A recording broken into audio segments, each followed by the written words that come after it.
అమ్మ వాళ్ళ ఊరిలో అంకమ్మ తల్లి కొలుపులు అనమాట. మా అమ్మ వాళ్ళు మమ్మల్ని ఇన్వైట్ చేశారు, మేము కూడా ఇక్కడికి వచ్చాము. అంకమ్మ తల్లి కొలుపులు ఎవ్రీ 5 yearsకి ఒకసారి చేస్తారు. 5 days చాలా మంచిగా సెలబ్రేట్ చేస్తారు. ఫస్ట్ డే వచ్చేసి అమ్మవారిని సముద్ర స్నానానికి తీసుకొని అమ్మవారి ముందు ముగ్గేసి అమ్మవారిని అక్కడ ఉంచుతారు. అందరు వచ్చి కూర్చున్నాక అమ్మవారి కథ చెప్తారు. అమ్మవారికి కోడితో దిష్టి తీస్తారు. తర్వాత అందరు వెళ్ళి 3 సార్లు సముద్రంలో మునిగి వస్తారు. కథ అయిపోయిన తర్వాత ఒక యాటని అమ్మవారికి సమర్పిస్తారు.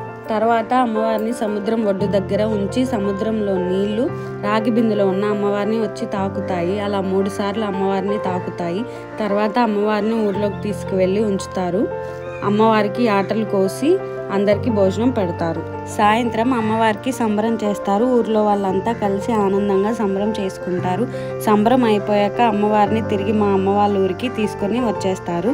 రెండవ రోజు మాతుడుపు ఉంటుందన్నమాట. మాతుడుపు అంటే మాత వచ్చి అందరికీ దిష్టి తీస్తుంది కళ్ళుతో ఒడ్లుతో.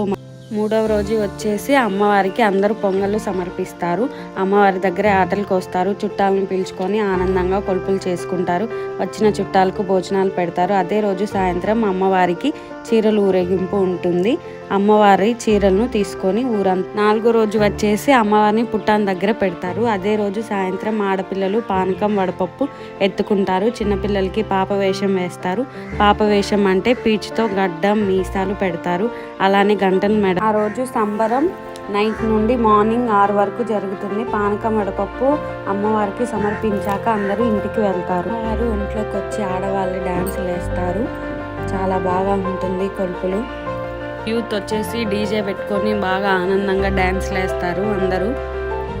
5వ రోజు వచ్చి మగవారు తోలబాకి వెళ్తారు. సాయంత్రం పెళ్ళైన జంటలు పీటల మీద కూర్చొని కంకణాలు కట్టుకుంటారు. పీటల మీద కూర్చున్న వాళ్ళు బాసికాలు కట్టి పోసుకుంటారు. పెళ్లి కాని అబ్బాయిలు అమ్మవారి కత్తికి కంకణాలు కట్టి తలంబ్రాలు పోస్తారు. ఆ తర్వాత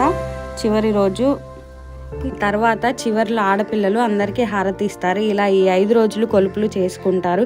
ఎక్కడెక్కడి వాళ్ళంతా వచ్చి ఆనందంగా అమ్మవారి కొలుపుల్ని లోటు లేకుండా జరుపుతారు. అమ్మవారు చాలా మహిమ గల దేవత. అందరూ అనుకున్నవి కోరికలు తీర్చే బంగారు తల్లి మా అంకమ్మ తల్లి. సో ఈరోజు వ్లాగ్ అయితే ఇది. మీకు నచ్చితే లైక్ చేయండి, షేర్ చేయండి, సబ్స్క్రైబ్ చేయండి. Thank you for watching. మేము చూసింది మాకు తెలిసింది చెప్పాము. ఏమైనా తప్పులు ఉంటే క్షమించండి. Thank you for watching. Do subscribe.